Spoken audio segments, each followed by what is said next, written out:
going to be interesting. They're killing a lot of people.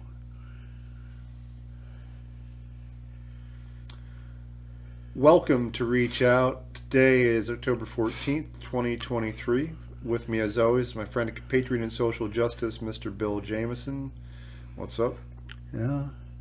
It's a gloomy day today, and it's a gloomy topic.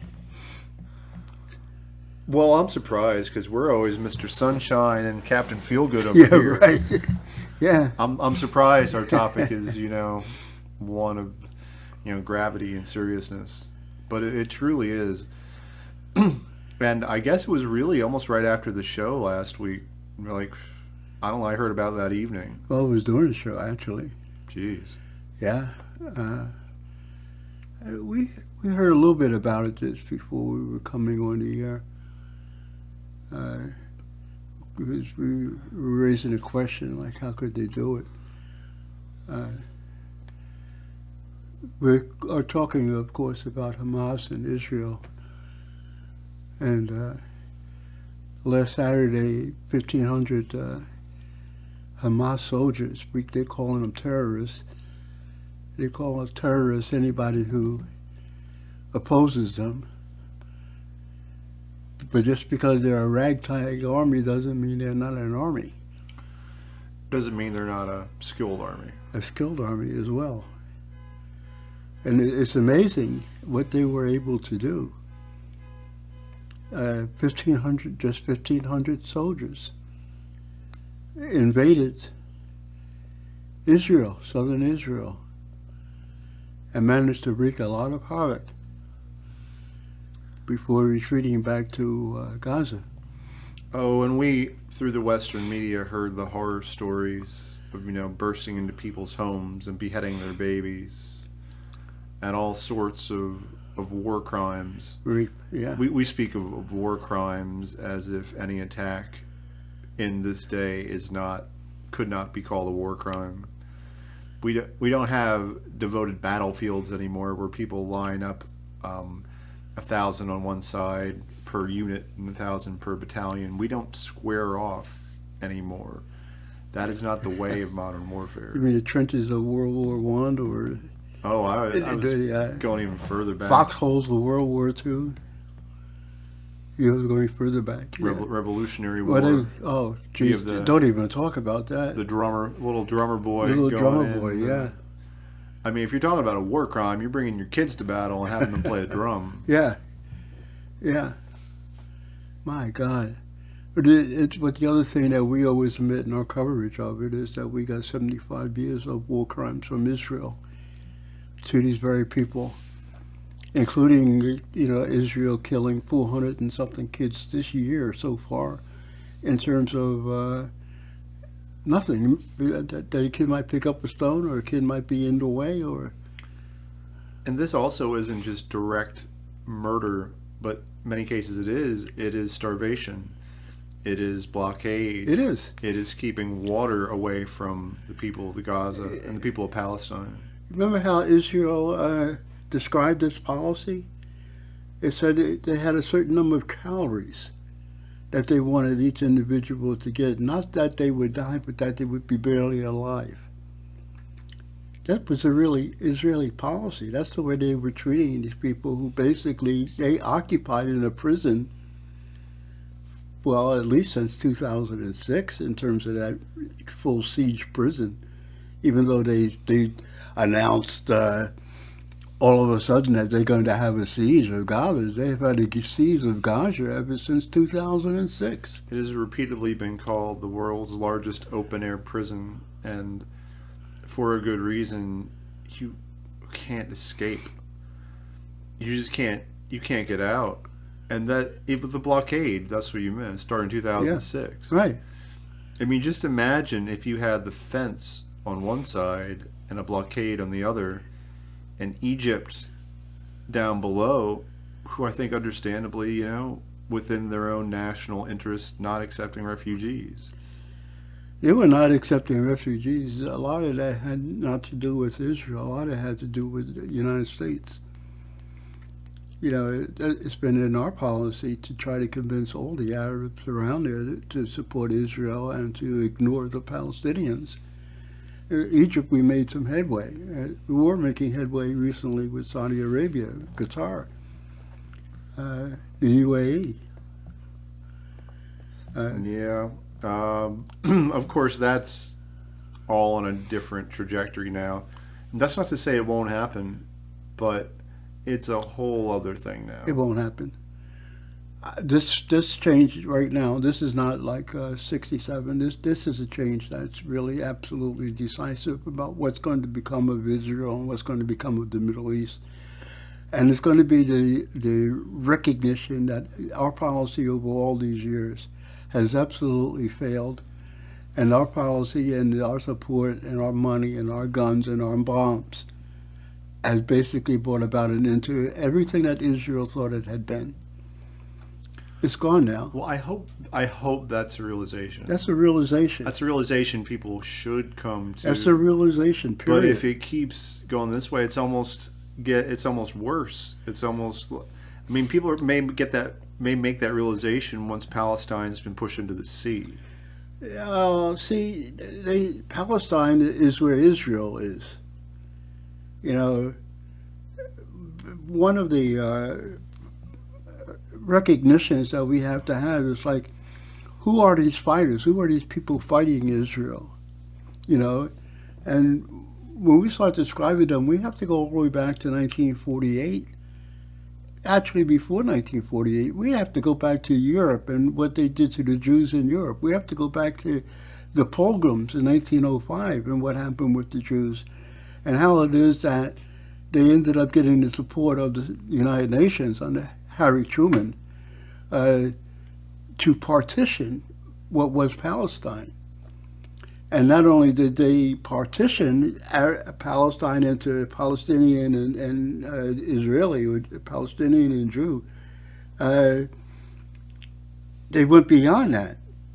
They went way beyond those borders and then expelled all these people up until you get the in 1948, 750, at least 1,000, forcefully removed.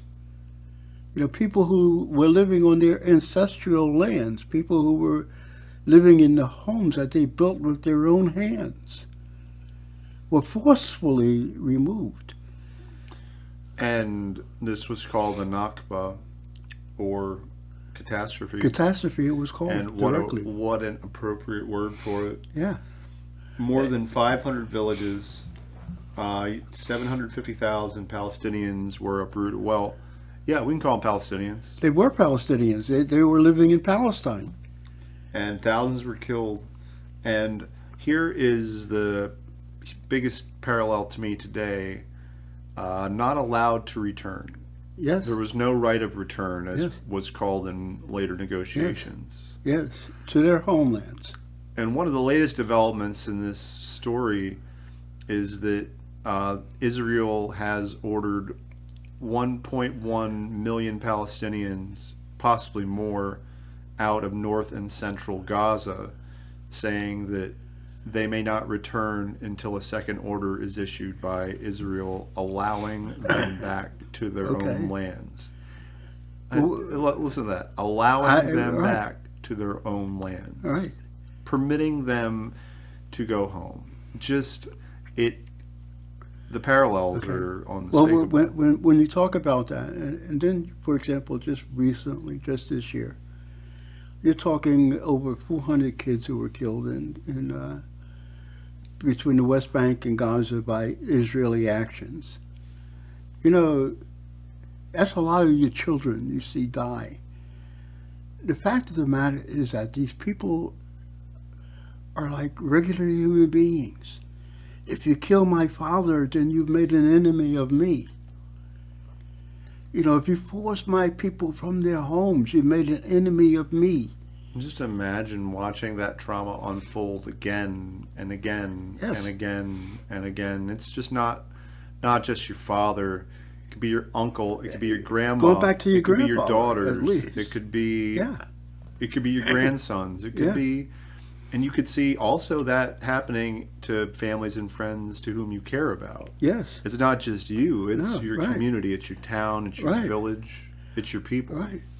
I heard a description from Lebanon and from other Arab countries today, recognizing, hey, we are all Arabs and we all speak the same language and we all have the same basic history and culture, even though we fought each other. From time to time, it's time for us to recognize that we're all Arabs, and it's time for people to understand that these people who are fighting Israel have this grievance. Grievance. Yeah, yeah, they have this this complaint. Yeah, right. Yeah, But they're the grandkids of the Makba. You know, they're the children of 2006. These fighters, a lot of these fighters have never known peace in their whole lives. Yep. All they've known is that they make a move and make the wrong move, they will get killed. or make the right move, Or make the right and still move. get killed. They still, right. And so these Hamas fighters, for example, they say, how come they're so ferocious? You say, they're living with the reality that if they try to live a normal life, the chances are they'd be killed. So They're not rather even than go down, They can't. They're not allowed. right? They, and it seems a small thing, but its significance, especially historically and culturally, is not. Just the wanton destruction of the olive groves of the Palestinians. Oh my God! Yes, Their national symbol. yeah. Their national.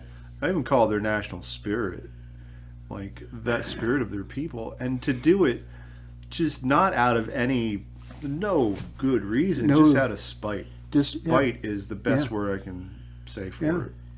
Just out of vitriol. And how about the fact that not only do you take them, but you build a wall between where they're living and where those olive groves were? I mean, Oh, and sometimes they don't destroy the olive groves because the Israeli settlers right? There's settlers who come and take want the trees for themselves. take the homes, and some of those you want to talk about right wing.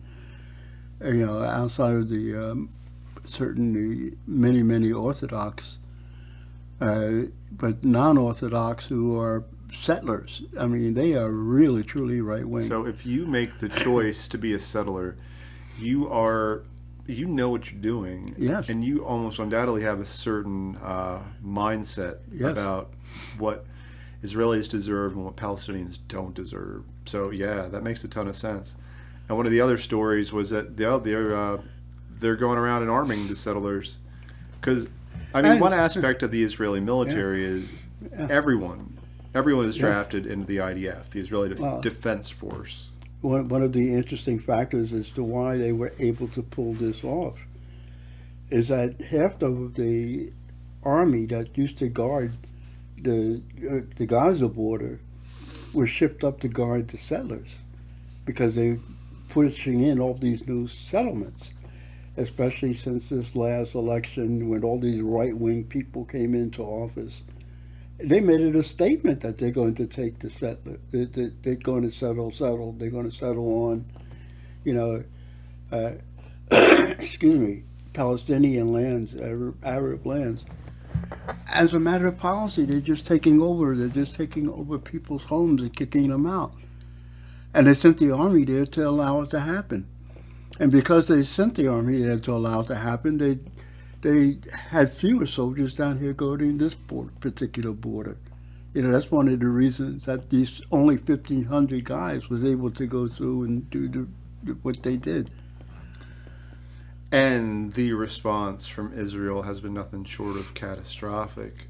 Just over the top already. Yeah. It's already over the top. And no, you can't deny the violence by Hamas, but also the response by Israel is 10 times as It's worse than that because they're not fighting Hamas.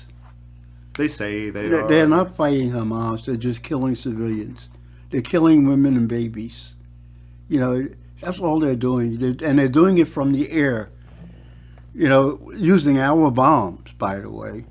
But it's okay, though, because Secretary of State Blinken says that there will be no restrictions on the weapons that we give to Israel. Has there ever been? So we're just saying carte blanche. Just do what you want. Has there ever been restrictions? No, and anytime we dare to say anything, even contradictory about Israel, they paint themselves as the most victimized country on Oh, earth. you were lying about us.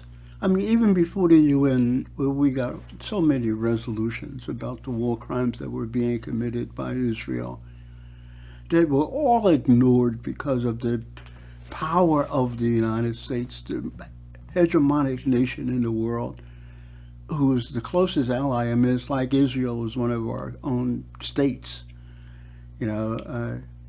And if they say in the United Nations, Israel, you're committing this war crime, you shouldn't do that, which is basically all they did say, you know. Please don't do it again. Please stop killing kids. You know. Please. And the United States would veto that action, so that there would be no action, not even a proclamation that would come out and be sent to somebody, be sent to Israel, knock on the door and say, here, you know. Well, I mean, also, that's the whole ridiculous aspect of the Security Council and why it's impotent. You have permanent members who can veto anything. Yeah. And if you don't think globally and think of your own interests, which of course the U.S. does, they're going to veto anything they don't like. Even if it's true. And it was obvious. We've talked about this for years. Other people have talked about it for even longer. Yes. The war crimes against the Palestinian people by the hand of Israel, it's just unmistakable.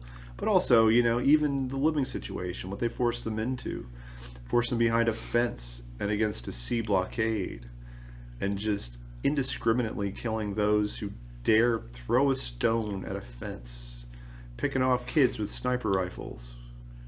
And journalists, too. We have targeting to journalists. It's a good thing to talk about that today, too, because we're at that again. I mean, Israel just killed a journalist in Lebanon and wounded 4 other journalists in Lebanon deliberately. And I say deliberately because it's undeniable that it was deliberately when you have a Apache helicopter come in to attack you twice. They weren't satisfied with the first time. They only wounded 2 people. An Apache, huh? Yeah, It's Apache. American-made Apache. Yeah. Huh. Yeah, Apache. But you realize that the things that we're saying here, we're not allowed to say. We're not in So, BDS. We better watch ourselves. Pennsylvania isn't an anti-BDS state. Although, with this, I don't doubt that's going to try to be pushed nationally. That we may not speak ill of Israel. Okay, get this. Freedom of speech in America allows us to speak ill of America, but a law would prevent us from speaking ill of Israel. A law would prevent us. And I'm not so sure that we can still speak ill of America, quite frankly. But it's not only America, it's all, how many times I refer to them as the white countries. But it's all of them, in England, they're passing a law that you cannot have a Palestinian flag. For crying out loud. In France, they went down and they put down people who were peacefully protesting with violent police actions. They have passed laws that you're not allowed to protest against Israel, that you're not allowed to be pro-Palestinian. There was a fight in a school in which a student was arrested because he came into the school and he took a flag out of his backpack that was a Palestinian flag, and the teacher approached him that he was wrong, and they got into some kind of a confrontation, and the student was arrested. Arrested. Right.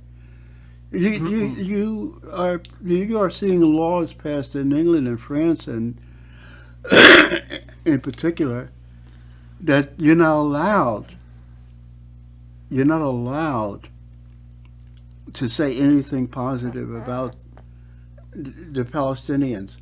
We in our social media they have taken down any platform that speaks pro-Palestinian, that has a pro-Palestinian narrative, and they absolutely have removed them. Twitter is a perfect example of it. The only thing you're allowed to give is the official narrative of the United States. on social media. And this is why I say I don't think that we're allowed to say bad things about America. Even our Congress people. Oh, we'll see, I guess. I know Australia had a similar Sure. issue where I think the New South Wales head of police said, if you are attending a pro-Palestinian protest, we have the right and will search you completely at our will. You have lost your bodily autonomy, pretty much, if you have chosen to attend a pro-Palestinian protest. And I guarantee you, if there was a support of Israel rally, they're not going to be stopping and frisking everyone who attends that. Nobody. Because there's a different narrative being portrayed. It's our narrative. That's what I'm saying. Yeah. If you're either with us or you're against us. And Israel is us, Palestinian is against us. Yeah. Look what's happening in the Congress. We have a woman, congresswoman, who, Tlaib, is that the way you say her name? Yeah, the only Palestinian Palestinian American representative. And she made a statement that, as far as I'm concerned, was a neutral statement, because she said that she abhors the violence against civilians on either side. And Congress members, her colleagues, came down on her very hard. And they even asked that she should be removed from Congress. They wanted to get her removed from Congress since she was in Congress. So, yeah. Which is which is fascinating, because look at her background. She is Palestinian American. Yes. So, yeah, she's already behind that stereotype. I was trying to find that list of congressional responals. Yeah, keep going. I mentioned what happened with Omar, Ilhan Omar. Yeah, again, her comment was not a pro-Palestinian per se comment. It's that she did not like civilians being killed on either side as well. You know, she called Israel's response a war crime. And any objective person would call Israel's response. When Israel is not fighting Hamas, Israel is bombing civilians, women and children, blowing up whole neighborhoods from the air. They're not fighting anybody. They're annihilating families. You know, this is not a war. This is a genocidal exercise. You know, and she said that she thought that it was a war crime. And her fellow congressman came down on her so hard. You know, it's crazy. Senator Graham, he could make statements like, we should bomb Iran. You know, Senator, what's her name? President to be. Kamala. Hillary. Hillary. Not Hillary. What's her name? Haley. Nikki Haley.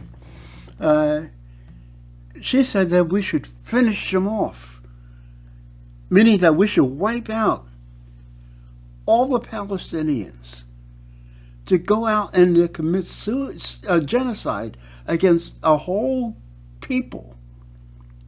And she can stand up and say that on our media, on our commercial media, and no one criticizes her for calling for genocide.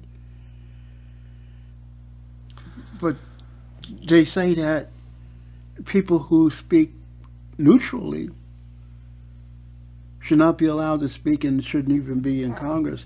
And that even comes from the White House. Yeah. President Biden, we stand with Israel in the face of pure, unadulterated evil. We will make sure Israel has what it needs to defend itself. So, just on that, Yeah. a minute. But he Do we also feel- said that Omar should be kicked out of Congress because it's not a statement that should come from a person who holds the office that she holds. Well, that's ridiculous because, that's why you are elected. You are elected to represent your opinion and possibly the opinion of your constituents as well. Yes. But just on the former point, we will make sure Israel has what it needs to defend itself. Defend. So, Israeli Defense Forces have been going in, well, they haven't gone in yet, have been defending themselves by bombing Palestinian civilians. That's defending. Yeah, well, the Israeli Defense Force, as we say over and over and over again, has been used to attack civilians all this time. Israel's Defense Force has not been fighting other armies. They've been going into the West Bank and killing teenagers. They've been going into Gaza and killing women. And another point, we have been giving Israel billions of dollars per year, $3 billion at least. and it's been going up. Yes. Year after year after year after year after year after year after year. And now we think they need more because 1,500 Hamas militants invaded Yeah. and then Yeah. escaped. Yeah. We think they need more. What kind of support exactly are we proposing to give them? We're going to send them tanks. We're going to send them tanks like we did in Ukraine, so that they can drive the tanks across the rubble created by the Israeli Air Force. I guess they call it that. Yeah. Whatever. Was after they leveled the city. Is that the support we're going to give them? We can't give them. What we can give them is bombs again, and let them keep bombing people. They have bombs. They have all the bombs we gave them before. And we'll keep giving them bombs. I don't think What else did we send them? What did we send them in this last shipment? We certainly didn't send them bullets. They've had 360,000 Israeli IDF forces lined up against the border of Gaza for the last 8 days? 7 days. You know what? Maybe know, in Israel's gratitude for all the United States has given them, maybe they could support our people with funds for universal health care and food. Maybe they could bless us in that way. Like they do themselves. Yeah, they can use their money for that, but when it takes for money to oppress and kill the Palestinian people, we need that from you. Yeah, well, when we were offering to give back the $6 billion that we are holding frozen from Iran, money that belongs to Iran, or the $7 billion that we're holding frozen from Afghanistan, as we hold this money, the senators, Democrat and Republican, stand up and say, if you give them their money back, then they'll use the money they're saving for war. So Israel, I'm sure, if we give them $3 billion, that doesn't save them on the other hand so that they could use this money for war. Of course not. They're going to use it anyway. And you're saying it's interesting how you put $6 billion of Iran's money we've been holding. It's not as though they robbed $6 billion from somewhere. It's that it was theirs. It was theirs in the first place. Right. We've just been locking it down. Right. Well, we're going to pay for that. We're going to pay highly for that because we've scared a heck of a lot of people off of using the dollar as its reserve currency. Just because we've taken it and weaponized it and used it to hold other people's money. They said, wait a minute. If you can hold Iran's money, if you can hold Afghanistan's money, if you can hold Venezuela's money, you can hold mine too.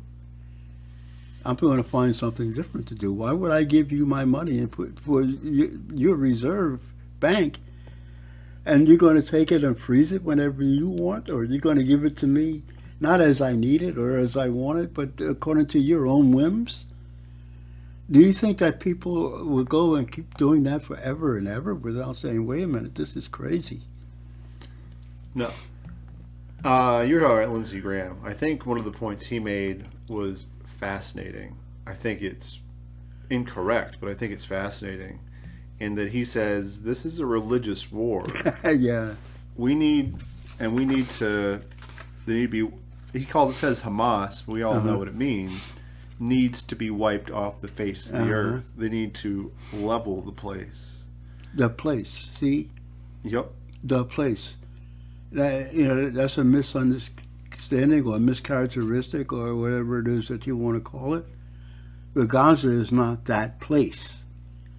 Of course, Hamas lives within Gaza. Understand this, everybody, please.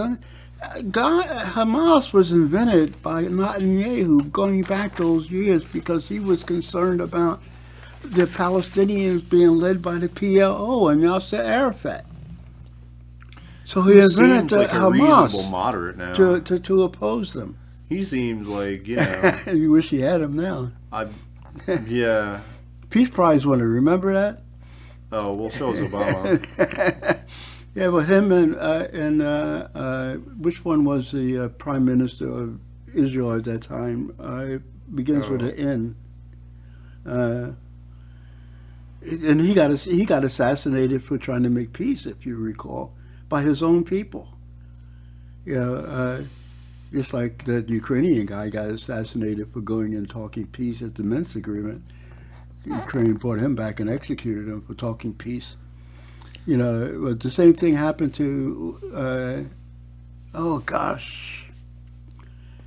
and he was one of the original founders of Israel, of Zionists, a very hard Zionist, and that's when they adopted and tried to recreate the Zionist notion because it had moved from being a violent notion to being a political notion from 1905 to 1947. But also, that's fascinating to look at the involvement of the Netanyahu family even at that point, because they were amongst the original founders of Israel as well. Yeah. And they truly they are who brought Zionism to the United States. Yeah. They brought the idea, and to get people on board, and yes, they focused on colleges, yes, but especially religious schools, especially fundamentalist Christians, especially the religious right. And so when Lindsey Graham says this is a religious war, you gotta, if you're not familiar, you gotta shake your head a minute. It's like, well, that's interesting though, because the United States is not a Jewish country religiously. We're not supposed to be any kind of country religiously in the first place. As a matter of fact, we don't. But of course, we're a Christian country. Well, we say we're a Christian country, but we don't recognize it as a democracy if a country only is based on a religion. That's our official policy, but somehow or another it's okay for Israel to blatantly say we are a Jewish state. We won't allow that. You take away, even attack Christians. You take away their citizenships, and you try to expel them from Israel if they are not Jewish. It's only the Jewish people who ultimately will be able to vote, for example. And this is a huge step in that. This bombing is a huge step. And Graham continues, it's going to take a destruction of Hamas like we, America, not Russia, not the Soviet Union, of course, but we, America, and the Western powers, of course, not Soviet Union, destroyed the Third Reich, and a reoccupation to get a new generation of people who really do buy into peace. And as long as Iran goes unchecked, nothing changes. I mean, you could interpret that in many ways, but I think he's talking about Iran too, and I'm probably sure, Lebanon absolutely. and He's talking about all Palestine. of them. Well, you said the religious war. We're again talking the Crusades. You know, Reoccupation. he talks about the Palestinians and he uses the word enemies. He personally considers them to be enemies, not a people someplace with their own culture, whatever, but enemies. And therefore, all this follows because of that belief. We don't buy into peace. We don't buy into peace. How dare we Just the expect opposite. anyone else to buy Ju- into Just peace? the opposite. Just the opposite. I've never heard the word peace in all this time before the Hamas, with respect to Israel and the Middle East. I've I have to go back to Jimmy Carter to hear the word peace. Oh, not even the Clinton. Clinton, I know what Clinton said, and I know what he superficially thought he had done. But you know, I have problems believing in the sincerity of Clinton. Yeah, no kidding. yeah, I yeah, wonder why. yeah. I have that problem, and certainly not Obama. I mean, no. But the word peace, I mean, the peace hasn't come up in this week where we say we're going to negotiate or help negotiate or find a way to bring these parties together. We're going to, even the word neutrality. I've never heard that word spoken over this past week. See, you're wrong. The word peace did come up. It did? Yes, it came up when people in America and people in the Congress said that we should pursue peace, and then President Biden and other people in Congress and other people in the media and other people around the world said, "How dare you suggest peace?" Whoa. They came out directly against people saying, "Let us have peace." Let's have peace. And there was an interview, I believe it's in Australia, on Sky News, and I might be getting the I might be getting the country wrong in Australia, but they were interviewing Naftali Bennett, the former president of Israel, I believe he's former president, and they said, "What do you say when we're talking about the deaths of civilians by the hands of Israelis in Palestine?" And he lost it. He went off his handle. He said, "How dare you? How dare you say that?" He's like, "I was a former president. These are terrorists. These are evil. These are evil people." That's right. How dare you say that? That's right. That's right. He gave his whole historical reference to this too. Yeah, he certainly did. You know, and you know what gets me? I mean, so many times I look at things and I look at it as black and white, and that black people have been oppressed. You know, and we grew up understanding what oppression is, even to this day. And yet, Rick Scott, you know, he's so neocon. He wants to destroy Palestine. He wants to draft a bill in Congress that says that this is what we're all about. He wants to make it official that we should destroy them. Black Lives Matter. There was one part of Black Lives Matter that made a statement that we really stand for oppressed people, and we recognize the oppression that's been going on. And they were come at by Black Lives Matter. They had to take down it was a social media statement that they had made, and they had to take it down at the behest of other Black Lives Matter people. You know, not even Black Lives Matter can come out on the side of peace. The oppressed people can't stand for oppressed people. And somehow or another, within the dynamics of probably funding and other things, you know, they are publicly, you know, taking the side of destroying the oppressed people, the victims, and considering that the people who perpetrated are, in fact, the victims. And look at how strong Israel's lobbying presence had been here before all this. And now just imagine how much stronger it's going to be now. We I mean, I had I, certainly been hoping and calling for that to end, uh, like well, APAC to be no more.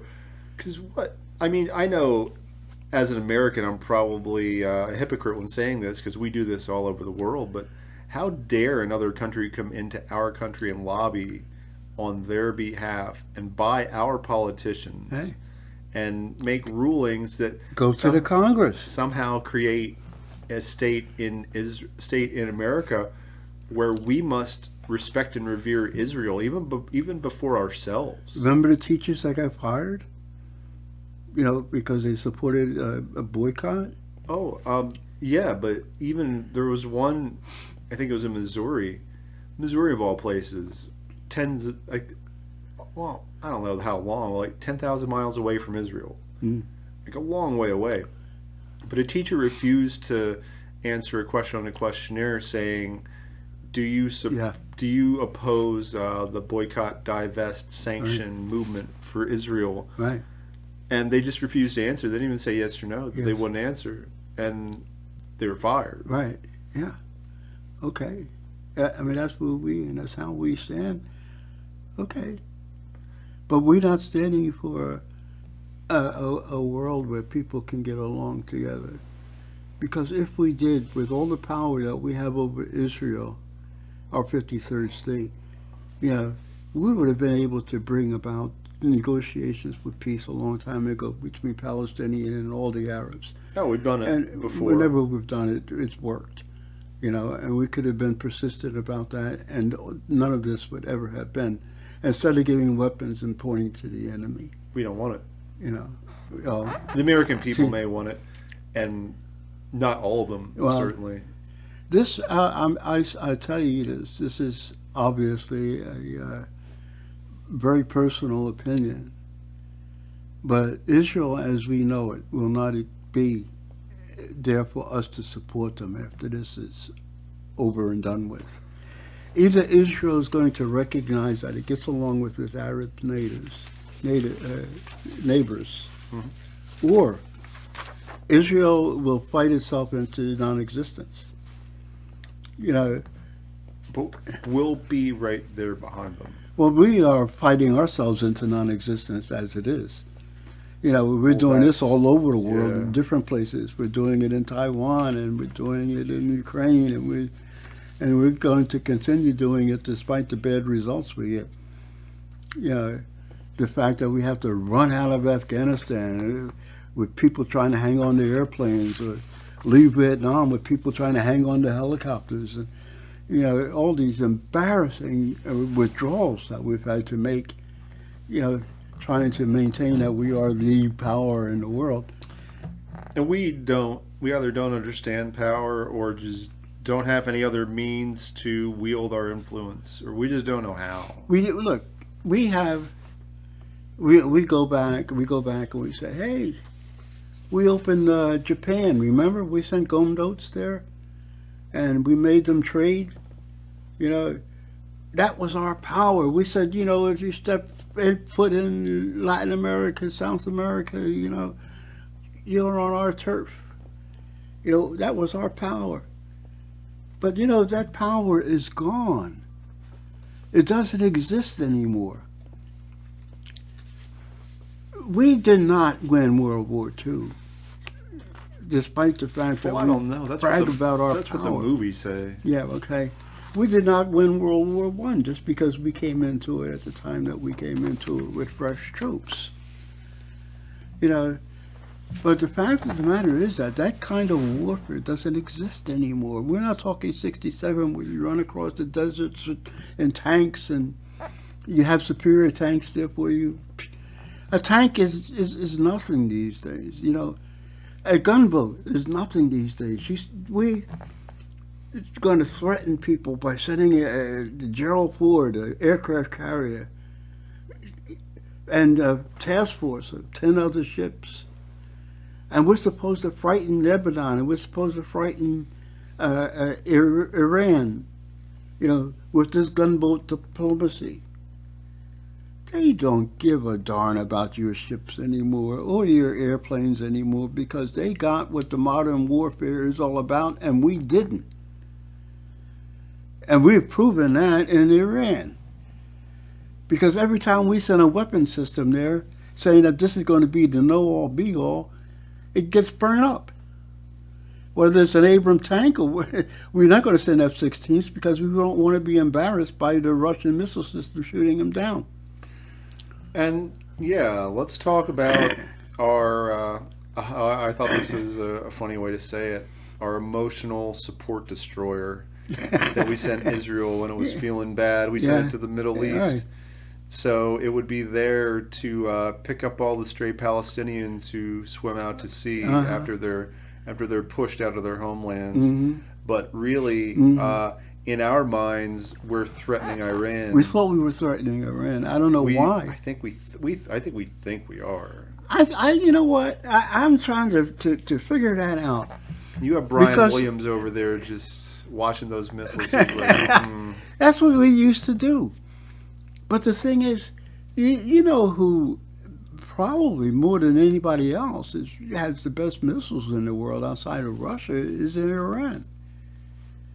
Because they got them from Russia. Well, but also they've been very innovative. You know, we forced Iran to really pick up in terms of its defensive systems and its innovative systems of warfare. Because when someone wants to continually attack you, you better have good defensive systems. They get ready. You know, they don't want to mess with Iran if they have any common sense.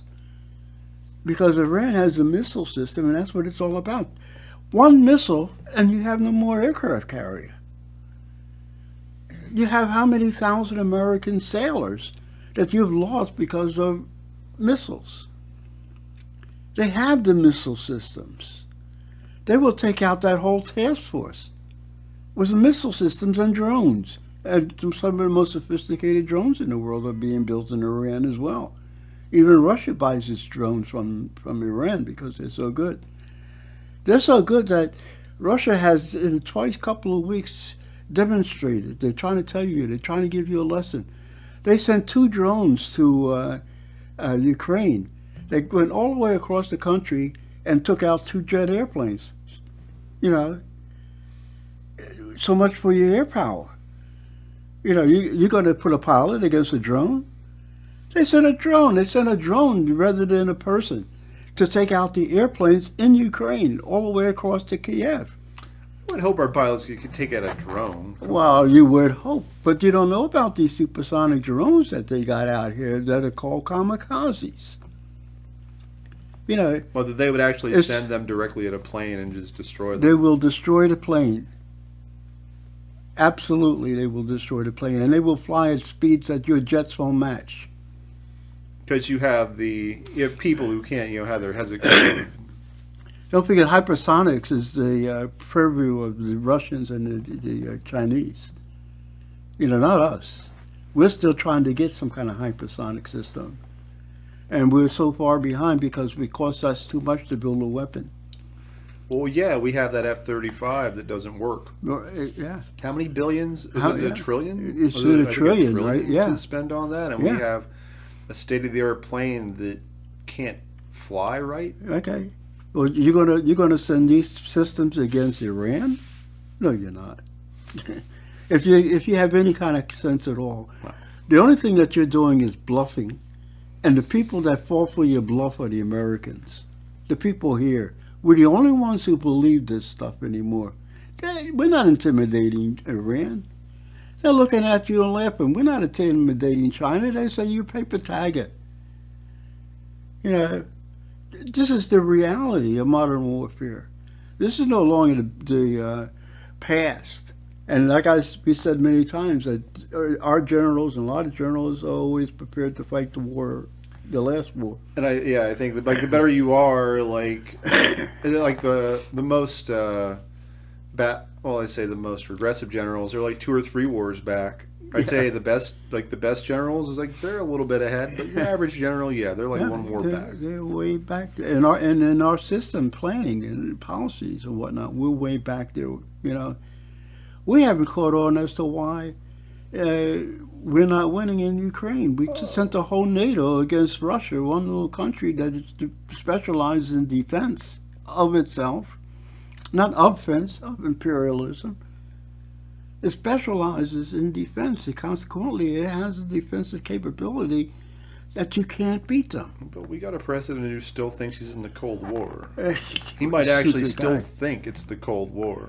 What a stupid guy. He's the way he comes out the other day and he says, I never thought that I would see photographs of babies being beheaded. And there's no photograph of babies being beheaded. There's no evidence of babies being beheaded. You know where it comes from? This lie?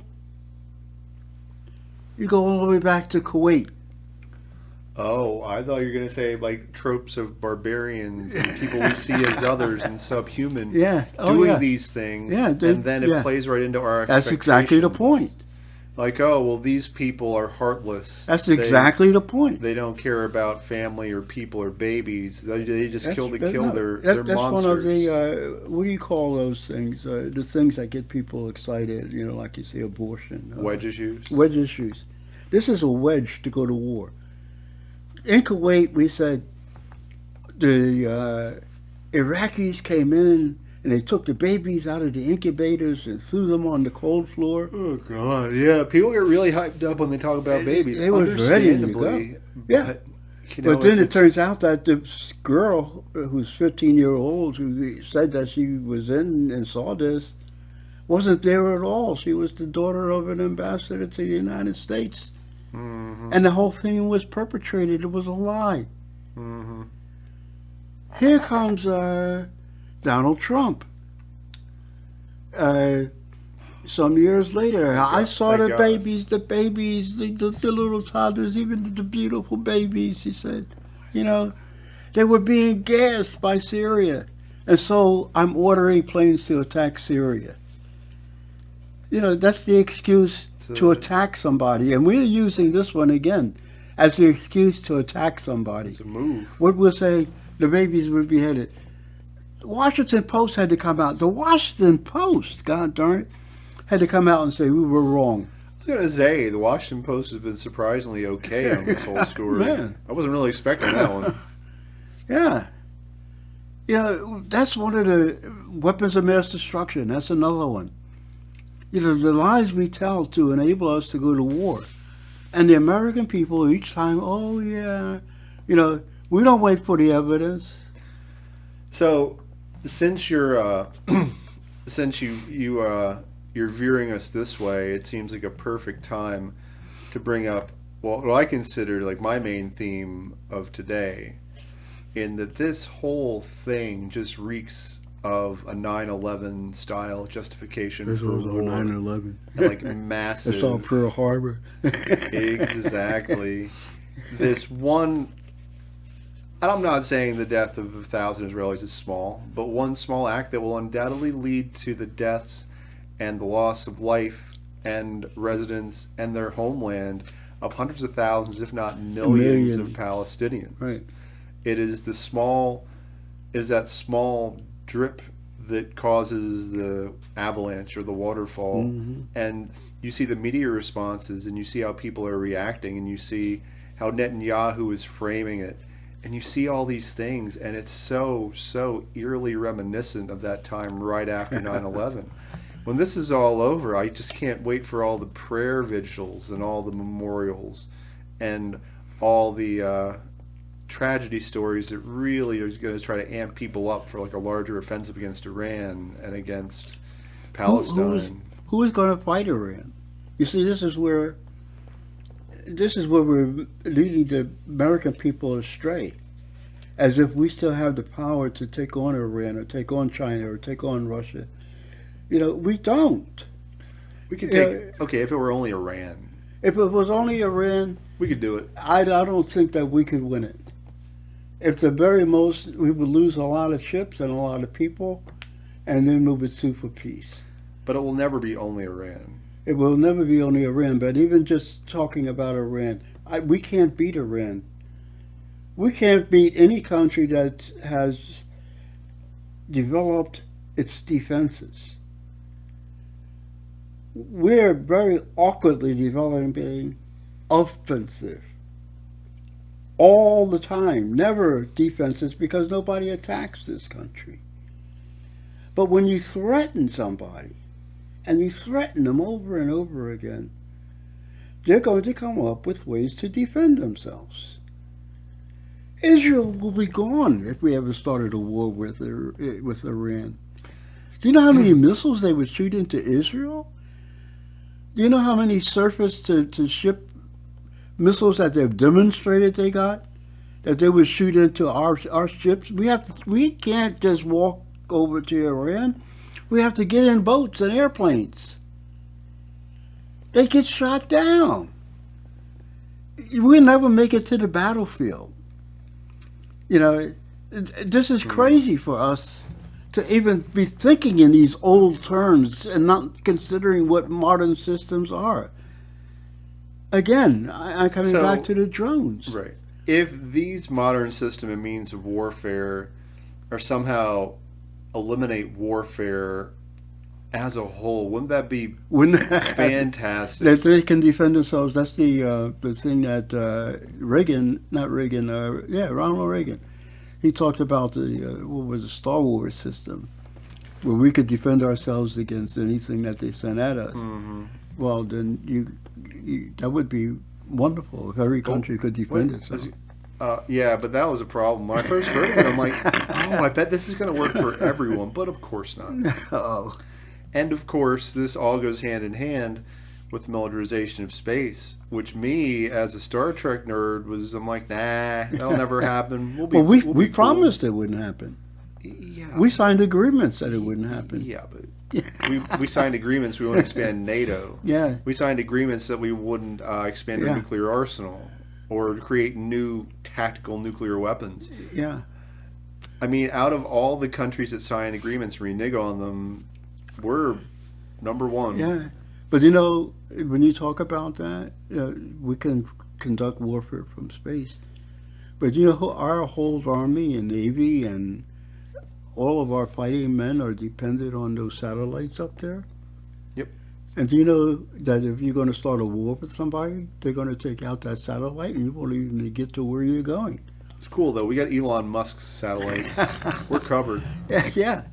They couldn't, but even there's a case in point, is that when he turned the satellite off, they couldn't send these missiles to Russia, you know. Mm-hmm. And the same thing. You think that the Chinese don't have something up there already that will take out your satellites if you start a war? And interesting point. I've heard nothing from China on all this. They're just wise. They're just sitting back and watching. They're letting America show all their cards. They're letting them show the whole deck. Right. They're letting America dig itself in deep. And we're doing it. And really, I mean, that's the fascinating part. If they want to win against America, all they have to do is let us destroy ourselves. Yeah, the fault there, Brutus, is in ourselves, not in our stars, that we are the underlings. Romeo and Juliet, no, Julius Caesar, Shakespeare. I was going to say that makes more sense. Yeah, it was Julius Caesar. The fault there, Brutus, of course, is in ourselves. You know, and that is the case. You know, all of this right now that's happening in Israel is the culmination of our policies towards Israel and the arrogance that Israel developed in lieu of those policies.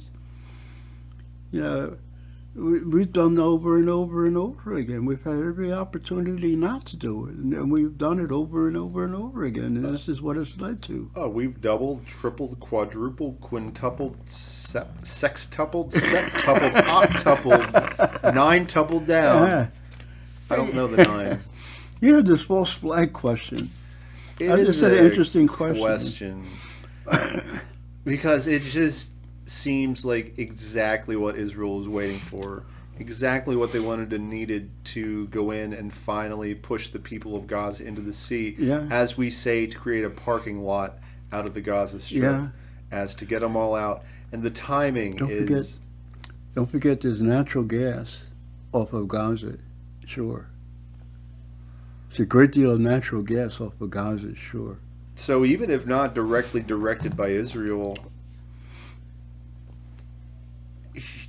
who knows? I mean, how much do we know about the Hamas fighters who did the attack? How much do we know? And this is not to cast aside like any true feeling on the part of Palestinians or on Hamas to strike back at Israel for what they've done. No, that could be genuine, absolutely. Yeah, and I and believe- frankly, Israel Yeah. probably had it coming. But at the same time, like, I believe in the Hamas fighter, though. I believe that, if you killed my father, you got trouble on your hands. They push these people to a point where if they're going to die, they're going to die for the cause. Not slowly die because you are controlling the number of calories that they get. If they're going to have any kind of pride in life, it's not going to be because you left them in a situation where they can't even go to school because you closed the schools. yeah, hold on. I don't think we've talked about that on the show before. Explain that a little bit. The calorie count that you just mentioned before the show, and that really took me back. Well, Israel controls the food that goes into Gaza. Yeah. And it's an Israeli policy that we don't want them to die because the world would get upset, but we want to keep them near death. That's a policy by controlling the number of calories that each person is allowed a day. Yeah, isn't that worse? That's one of the most terrible things you could do. Yes. But this was their actual policy. I mean, anybody, look it up. This was their policy. Not to mention, people undoubtedly died from that anyway. Well, you have a choice now. You can slowly die, or you can teach yourself to fight. And that's what I mean. It feels like they were being pushed to this. And now that they finally reacted in this way, it was like, what can we do? Hey. We must level Gaza for our own security. They cannot go into Gaza on foot. I'm sorry, they're just bluffing. They cannot. You talked about tanks. The tanks in this terrain, it's just an up and down thing. They don't have no roads or whatnot. No, it's not like the desert. They're going over rubble, which means how often can you, for example, level your guns? Half the time you're shooting in the ground, half the time you're shooting up. I mean, you're continually adjusting. I mean, that's just a tank that I'm talking about. The tank is very unmaneuverable in that situation, which means that most of your soldiers are going to have to do their fighting on foot. They don't know where the tunnels are. They don't know where these people might appear from. The army it was knocked out of existence in Iraq. And all these little guys out there with these IUDs and all these guerrilla type tactics and whatnot, they kicked the United States Army around now. The only reason that we didn't lose that war is because we used depleted uranium and because of our air power. And we've seen it time and time again. Look at the French and the Americans in Vietnam. Look at, every country that we've tried to invade against a strong force. Afghanistan. Right. People know their home. People care about their home. That's where their families and their friends and their communities are. Look how they kicked the French out of Vietnam, boy. And we're like, oh, we'll get it. It's finally our chance. It's finally our chance to become a colonizer. And how many years were we there? Congratulations. How many years? How many troops? What? In 7? Vietnam. Yeah. 7 years? 7 years at least, yeah. And then we sent first 100,000, then another 150,000, and then another 400,000. And with crazy outcry from home, they still didn't bring him back. They didn't bring him back because of the outcry. They didn't care what the American people the said. stupidity of the Americans. There was a time in history, late 1700s, when the French were fighting the Haitian slave. God. They were fighting slaves, you understand. Of course they were. Oh, okay, I get what you're going. Go ahead. The French were so arrogant that they thought so little of the people that they were fighting, especially being black slaves. you know, that they were not prepared to lose. They sent three different big generals, including Napoleon's brother, to fight the Haitians. But the Haitians knew Haiti. Toussaint Louverture was able to set ambushes all over the place. Didn't he also study military tactics in France? No, Somewhere? no, Okay. never ever. I thought he came back and used that against No, him. they killed him was in that against France. someone else? That's how they killed him by Okay. tricking him to come to France. No, he was up until that started. He wasn't even in the beginning. He wasn't part of it. He was one of these guys who drove coaches. You know, those big coaches that you take the big people around in when you have white horses and all that kind of thing. That's what he was. He was a good listener. He listened. I mean, he was in on these circles, and he listened, and he absorbed, and he kept his mouth shut. But when it came down to it, he knew the French. You know, like Lorraine Hansberry say, we were sitting in their kitchen all these times. We know them. They don't know us. You know. And Chief Joseph, there's another example. Chief Joseph was not a warrior chief. You know, he was a peace chief. But when you pushed him and pushed him and pushed him, he beat three different major cavalry units in the United States. You know, When you mentioned Chief Joseph, that reminded me of a conversation I saw on Facebook earlier this week. Someone was coming out, saying that it was tragic for both sides. Apparently, that's something controversial to say now. Mhm. And the response was, are you saying since Native Americans were victimized and genocided by the original settler colonizers here, that they had every right to do what the people of Hamas did to Israel? And I think the person's answer was, yeah, gosh. they have the right. I mean, they didn't do it. No, they didn't. I mean, That's during what- time of the you know, in that time there were yeah. attacks, Well, sure, they fought. but that was when they were being pushed out and They fought. killed. They fought. Well, this is a strange thing to say about war. They fought fair fights. You know, they fought against cavalry. They fought against soldiers.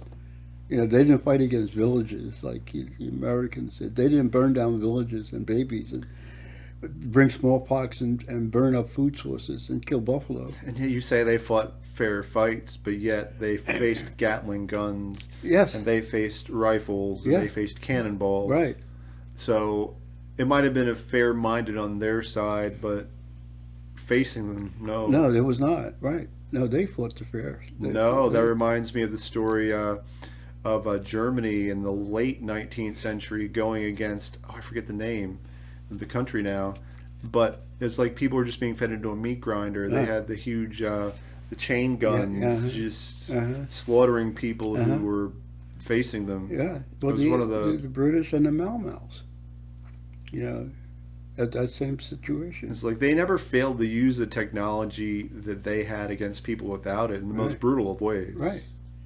Well, this is what I think about Israel. I think they only fought against civilians and they acted tough, and they convinced the world that they had the toughest army and they had the best technology and they had the best intelligence and they had the best spies, and then it turns out that none of that is true. Also, white phosphorus. White phosphorus, What? cluster bombs. Yeah, white phosphorus. I mean, I forget exactly what it does to your skin, but It sticks to it. You And can't get it off. and Once it it hits you, burns. it burns all the way through, whatnot. You can't get it off. You know, it is burned down through the bones. what a just vicious weapon to use. And also, when you do white phosphorus and you blow up enough of them around, it takes the oxygen out of the air. You know, you think about a fire feeding off of oxygen, which means that the people who are not hit by it but happen to be in the vicinity, they die from asphyxiation. So just a few individual examples of the Israeli attack on Gaza. You already mentioned that, I guess it was in Lebanon, that the Apache helicopter attacked a Right. group of journalists Right. twice. There have been bombings of refugee camps. Yes, just Um, today. There have been bombings of people who were asked to flee. Asked, Right. ordered. And They were right. ordered to ordered leave. to flee. And as they were leaving, Flee. as they were complying, As they were- right. which I'll be honest, I don't know if I would have even done. Yeah, right. I mean, maybe not. I don't know, but that's a tough decision. That's one I hope I never have to make. As they were fleeing, as they were complying with these orders, they're killed. They're bombed. They bombed them. They were attacked. Right. And I mean, this is also apart from just normal, I call it normal times in Gaza and the West Bank, where hospitals are bombed, where Yes. schools are bombed, Yes. all in search of the terrorists. Yeah. We're here to attack the They know Palestinian damn well that they're not terrorists. fighting Hamas, and they don't want to fight Hamas. Again, because I think man to man, the Palestinian fighter soldier is a not only a worthy opponent, but he's a superior opponent to the Israeli. I saw even an Israeli general, I can't remember his name, but he was here on one of these shows, and they said something about going in there, and he said, we don't have the skill set. Talking about his troops. They don't have the skill set to go fight against Hamas door to door. Hold on. You're an Israeli general. You're a military leader. You're, say, captain of the defense forces, head general, whoever. I don't care what his title is. And you know this has been on the horizon for decades. For, if not years, decades. You've known it. And they don't have the skill set. They don't have the skill set. What else have you been, what have you been training on? What have you been doing? It comes back, well, you've been bluffing. You won a good war, and from that point on, you bluffed. And again, it comes down, like I said, they haven't been fighting anybody but civilians and kids with stones. So, I mean, how tough do you have to be? If you want to talk about having a capacity to snipe a journalist, they're very good at that. But in terms of going and fighting another army, this is the first time that they've ever truly been tested since 1967. I was going to say 67, but even then, that was Right. that was a blitzkrieg. Right, exactly. That was a very Not to use a Nazi term for it. I wonder why I'd use that. That's odd. It's funny that the Jews are calling the Palestinians Nazis. It's that's just really funny. But you know what happened to the Israeli army? I'll tell you what happened to the Israeli army and why they were able to do this. I wrote down some notes, on where their failures were. Even though the United States leadership keeps telling me that they won't figure this out until after the war is over, and they go back and get a chance to investigate what these things were about. I'm going to tell you that it's been investigated already. Intelligence, which they claim to have had the best intelligence in the world. First of all, arrogance. First and foremost, arrogance. When you think you are so superior to somebody, as did the French over the Haitians, that you don't recognize, how many times had a team lost because they thought that team they were facing was going to be easy? Whether it's football or basketball or whichever, Yep. You got to take every one of those games seriously. You can't think of yourself as such a superior person any Sunday in the NFL. We find out this lesson. This is the arrogance that they had, that they were on top of the situation. They had the Palestinians under control. They knew everything, There was Napoleon's brother against Toussaint Louverture. First was the arrogance, and that to me is the biggest of all, is the arrogance. Then that means they had an over-reliance on their own superiority. We don't have to do this and we don't have to do that because we're superior. Oh, this is all sounding very familiar. Okay, go on. They knew that they had everything under control.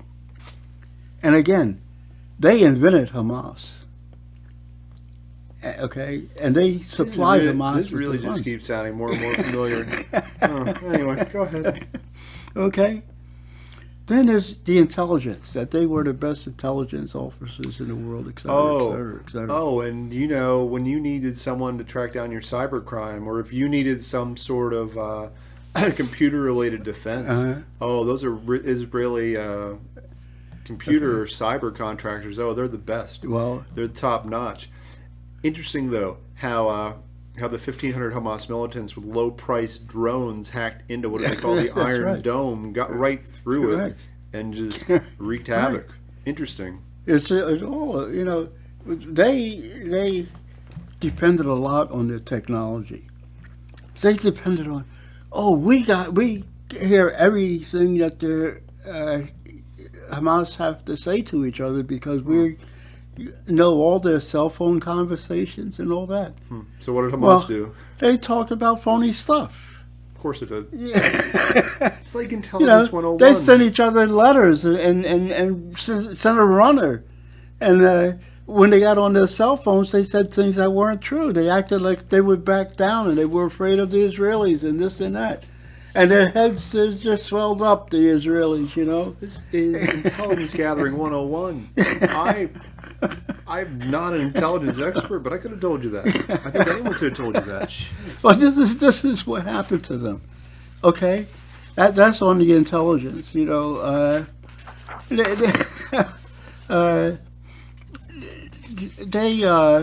They had Hamas had these little drones, and when it was time, these cell phones and all that conversation that they heard was going through certain towers.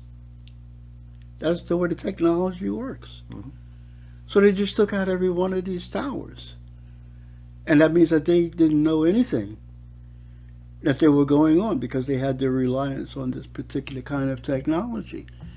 They had a reliance on at their fences. You know, they had these cameras that detected anybody coming up to the fence. You know. Oh, yeah, people had those for their dogs. Yeah, okay. Well, they took those cameras out with their little cheap ass drones. You know, so they couldn't see what was going on. Then they had they built these walls, and these walls go way down to the ground so people can't tunnel under them. And they got remote machine guns, not manned by people, but manned by these cameras and AI and all this kind of stuff, you know? Well, these remote machine guns turned out to be nothing since they didn't know where to shoot. You know, once you take out the camera and once you take out the system that runs the AI, the machine guns are just worthless. Everything you say sounds so familiar. Sounds so familiar. Okay, so they were able to blow up the walls and bulldoze them out of the way without anybody even knowing it because they didn't have any people out there. They just had these cameras and this technology and all this kind of thing. And then operationally, you had commanders. I command this sector, I command this sector, you command that sector, you command these troops, I can be commanding, you know. They had all these commanders, where were they? In one headquarters. Okay? Mhm. Take out the headquarters, there's nobody to give commands. Half those guys are now prisoners. You know? Wait till they get to the part of the evening where they're sitting down talking about how superior we are and having a few drinks, and then you walk in the door and capture them. Okay. The soldiers, because they had this technology, you remember in all the old movies or all the old realities about war, you would have to pull guard duty. Yeah, you need someone to stand and watch. Say, halt, who goes there, you know? Yeah, all that. Yep. Oh, yeah. Well, when you have all these cameras and you rely on those cameras, you don't need the people out there talking about halt, who goes there, walking back and forth, you know? You can relieve your army of that. Great. So where was the army? They were in bed in their night clothes and underwear. They got so many pictures of these soldiers being dead in their underwear. You know, because nobody was out there walking the front line. You know, it's that arrogance. That's what caught them. And obviously, Hamas studied that. Hamas is not stupid. The Palestinians are not stupid. Which is another expectation we always attribute to, I mean, call them indigenous people or just people we think are lesser than people who, you know, we consider ourselves superior to. And I, throughout this whole thing, I just, everything I heard, I thought America would react in the exact same way. It's like we operate from the same playbook with the same mindset. Like, so we think we're ready for a war, and this is the mindset we have. Right. It's not going to be any better. Oh, we got Abram tanks, so we don't have to worry. Yeah, until the drones come and take out all your tanks. You see all those tanks piled up in Ukraine. We made Germany send those tanks and England send those tanks, and they all got blown up in clusters from drone attacks. Oh yeah, of course it did. And artillery too. But these kamikaze drones are really something.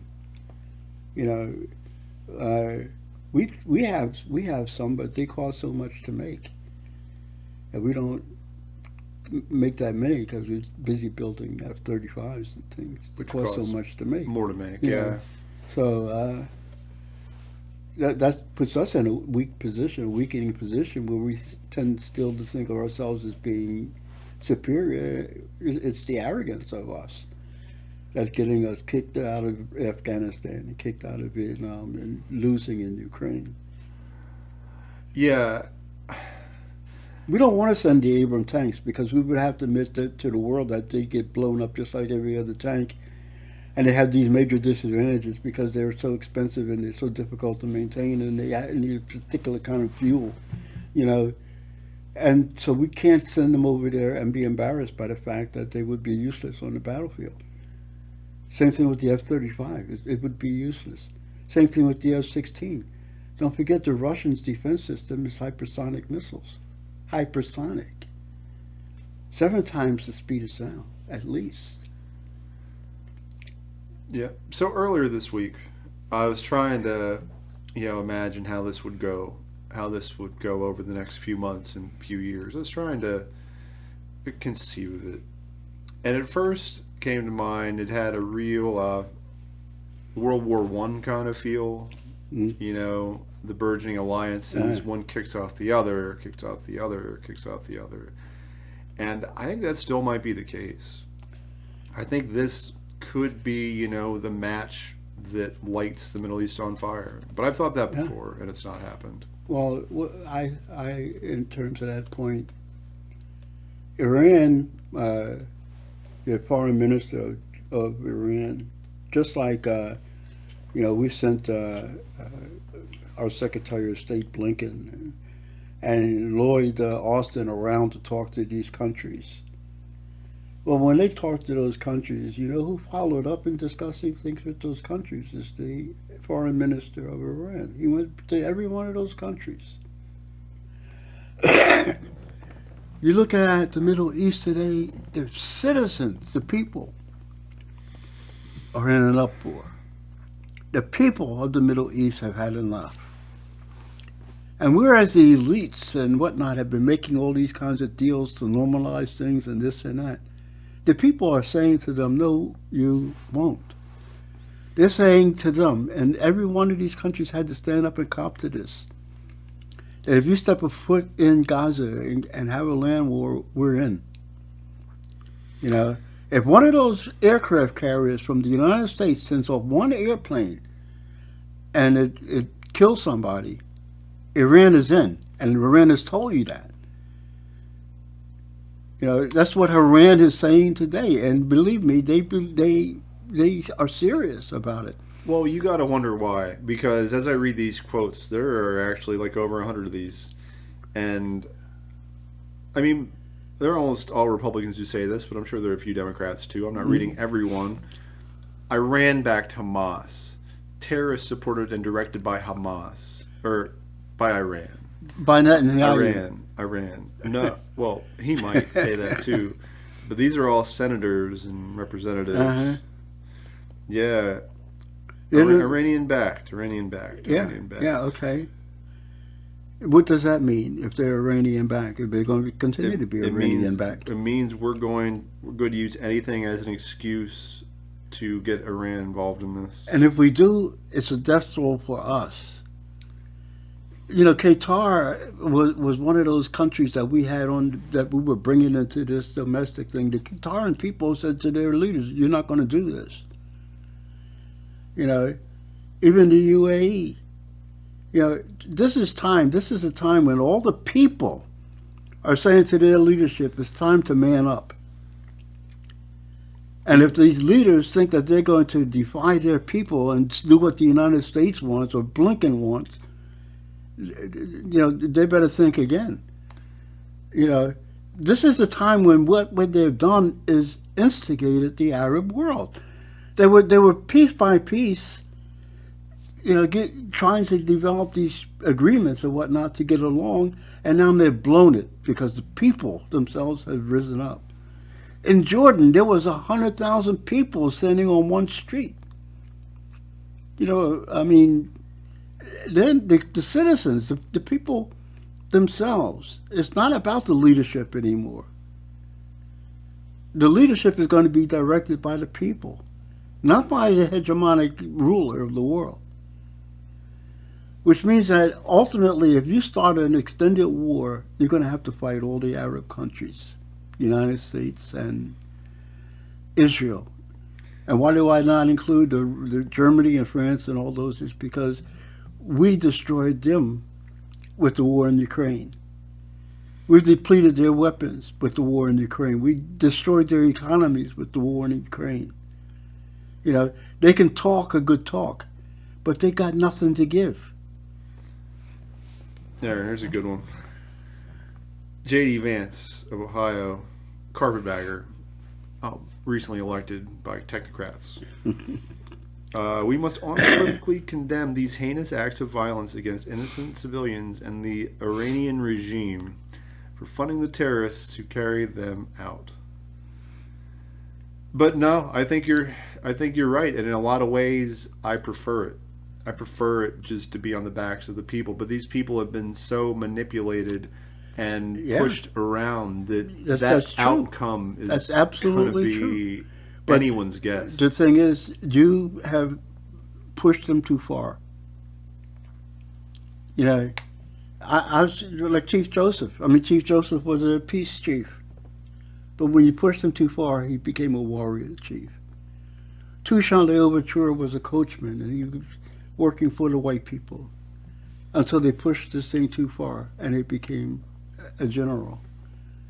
You know, there comes a time where you can't look at the past to determine the future. You know, there's an incident, there's a time, there's a moment in history where things change. And this is one of those moments where things change.